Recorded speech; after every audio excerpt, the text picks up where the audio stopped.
राधे राधे। मेरी सासू माता आपके सामने एक माता रानी का गीत प्रस्तुत करने जा रही हैं।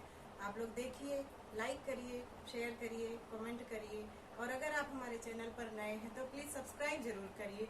और हमारी बुआ सास का गाना आपको कैसा लग रहा है आप हमें कमेंट बॉक्स में जरूर बताएं। धन्यवाद।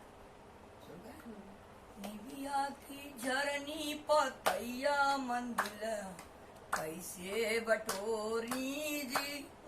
निबिया के झरनी पतैया मंदिर हम कैसे बटोरी जी। वही रे मंदिलवा में दुर्गा जी का डेरा, वही रे मंदिरवा में दुर्गा जी का डेरा, वही रे मंदिरवा में दुर्गा जी का डेरा।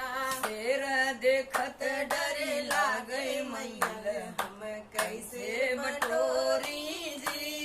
शेर देखत डर लागे मंदिर हम कैसे बटोरी जी। निबिया की झरनी पतैया मंदिर हम कैसे बटोरी जी। निबिया के झरनी पतैया मंदिर हम कैसे बटोरी जी। वही रे मंदिलवा में काली जी का डेरा, वही रे मंदिरवा में काली जी का डेरा, वही रे मंदिलवा में काली जी का डेरा।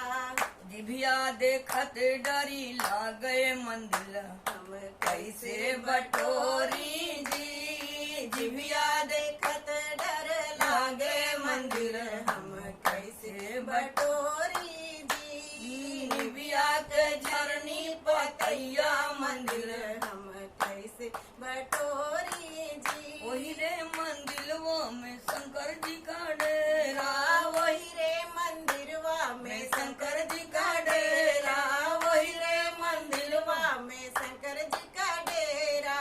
सर्प देखत डरे लागई मंदिर हम कैसे बटोरी जी।